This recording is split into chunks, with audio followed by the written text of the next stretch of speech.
Well, I have a lady friend in the deck of cards that is going to help us. In fact, I think she's up to her old tricks. We'll see for sure. A gentleman out here to my right, if you would, just reach out, draw out any one of those cards you like. That's a good choice. Please take great care not to let me see the card. Excellent. Very good. Very good. That's perfect. Everybody has seen it at home, though? If you would just drop it right back in the pack. Into the deck it goes. I did tell you about my lady friend. We call her the Gypsy. You didn't happen to pick the Queen of Spades, did you? Oh, wonderful. Let me find her in here. I know she's around in this deck somewhere. Yeah, let's see. Oh, there she is. Excellent. There she is, my little friend, the Gypsy. She is going to whisper in my ear exactly the card you chose. Yep. She says it was a number card. Is that correct? It was a number card? Yes. It was a number card. Wonderful. In fact, let me listen again. She says it is a red number card. Mm-hmm. She's correct so far? Yep. That little lady can tell me a lot.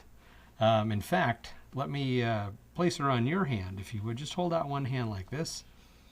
That's perfect. If you listen to her, can you tell what card she's saying? I think she says the 8 of diamonds. Is that correct? Yes, it is. It is. You know, that's wonderful because I think, as I mentioned earlier, she is up to her old tricks. That Gypsy lady knows an awful lot. I thank you for your kind attention.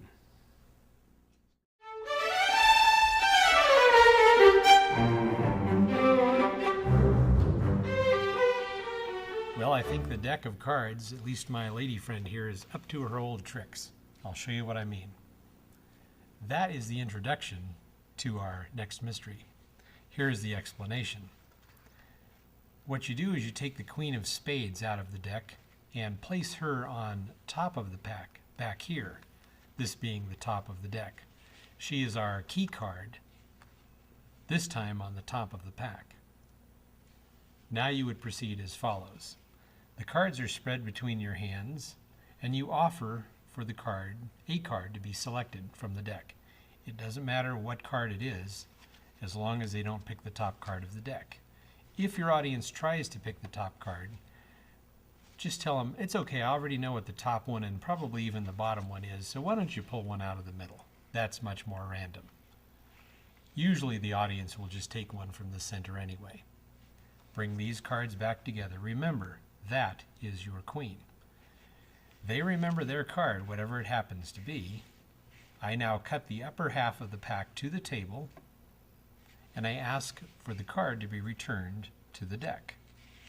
I can now throw individual packs on top of that a little bit at a time, which adds to the random look of what's going on.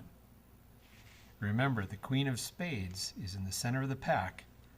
The selected card is on top of it.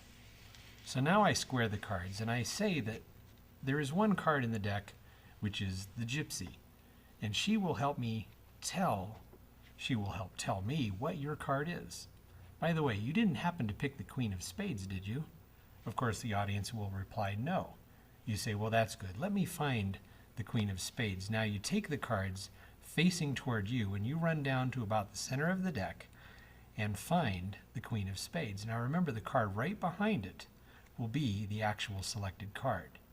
So now you cut the face group of cards to the back of the deck and square them up, making sure, of course, you do not allow the audience to see the Ace of Clubs behind the Queen of Spades.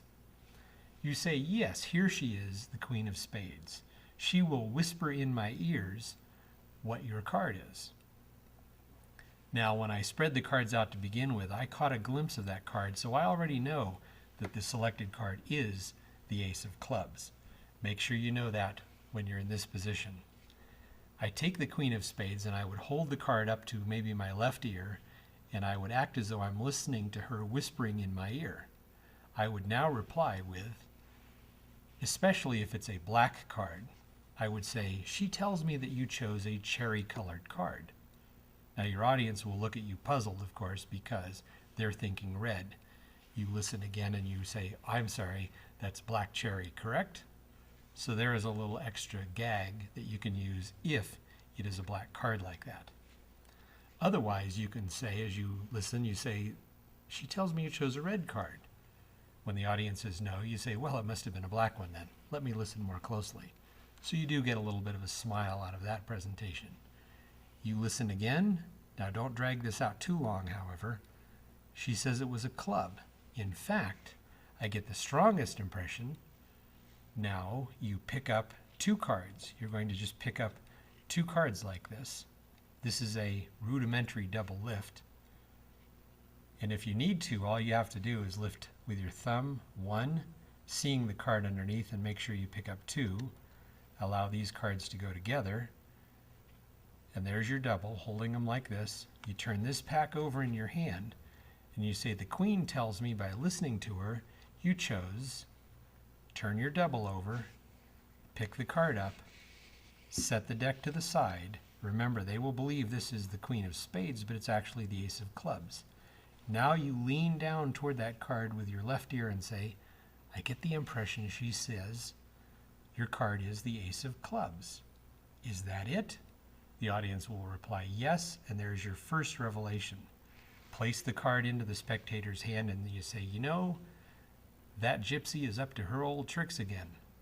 Watch. I now wave, and when the audience turns over the card in their hand, they will now have a transformation of the queen of spades into their selected card.